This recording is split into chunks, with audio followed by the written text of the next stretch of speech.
RTE చట్టం ప్రకారం private స్కూళ్లలో ఫ్రీ సీట్ల లాటరీ పారదర్శకంగా నిర్వహించాలని సీఎం చంద్రబాబు ఆదేశించారు. పనితీరు, బాధ్యత, ప్రజలకు అందుబాటు ఈ మూడు అంశాలే ప్రభుత్వానికి నిజమైన గుర్తింపును తీసుకువస్తాయని అమలాపురం పార్లమెంటు పరిధిలోని ప్రజాప్రతినిధులకు స్పష్టం చేశారు.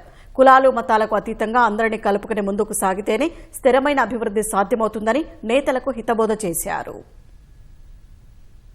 ఉండవల్లి సీఎం క్యాంపు కార్యాలయంలో అమలాపురం పార్లమెంటు స్థానం ప్రజాప్రతినిధులతో రాత్రి సీఎం చంద్రబాబు సమావేశమై చర్చించారు. ఎంపీ గంటి హరీష్ తో పాటు మంత్రులు, ఎమ్మెల్యేలు, జిల్లా ఉన్నతాధికారులు హాజరయ్యారు. జిల్లా కలెక్టర్ మహేష్ కుమార్, ఎస్పీ రాహుల్ మీనా సమక్షంలో నియోజకవర్గాల వారీగా పరిస్థితుల్ని సీఎం సమీక్షించారు. పనితీరు నివేదికల్ని అందజేశారు. ప్రజలతో నిత్యం సంబంధం ఉండేలా వ్యవహరించాలని, సమస్యల పరిష్కారంలో జాప్యం తగదని స్పష్టం చేశారు.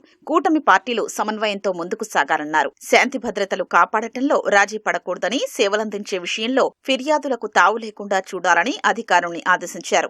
ఎమ్మెల్యేలు, అధికారుల పనితీరు వచ్చే 100 రోజుల్లో స్పష్టంగా మెరుగుపడాలని దిశానిర్దేశం చేశారు. జిల్లా అభివృద్ధికి సంబంధించి సీఎం స్పష్టమైన నిర్ణయాలు తీసుకున్నారు. దక్షిణ కాశీగా ప్రసిద్ధి చెందిన కుండలేశ్వరం అభివృద్ధికి సమగ్ర ప్రణాళికలు రూపొందించాలని ఆదేశించారు.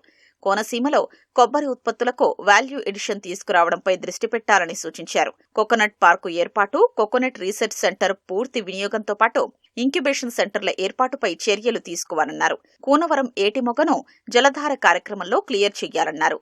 అంతర్వేది లక్ష్మీ నరసింహస్వామి కళ్యాణోత్సవాన్ని రాష్ట్ర పండుగగా నిర్వహిస్తామని ప్రకటించారు.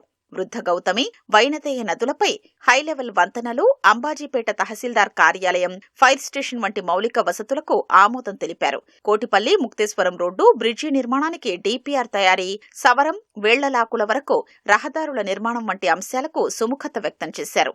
అంతర్వేది దేవాలయ రహదారి విస్తరణ, Shankaraguptam road come regulatory, Kesanapalli irrigation scheme వంటి ప్రాజెక్టులను దశలవారీగా చేపట్టారని సీఎం సూచించారు.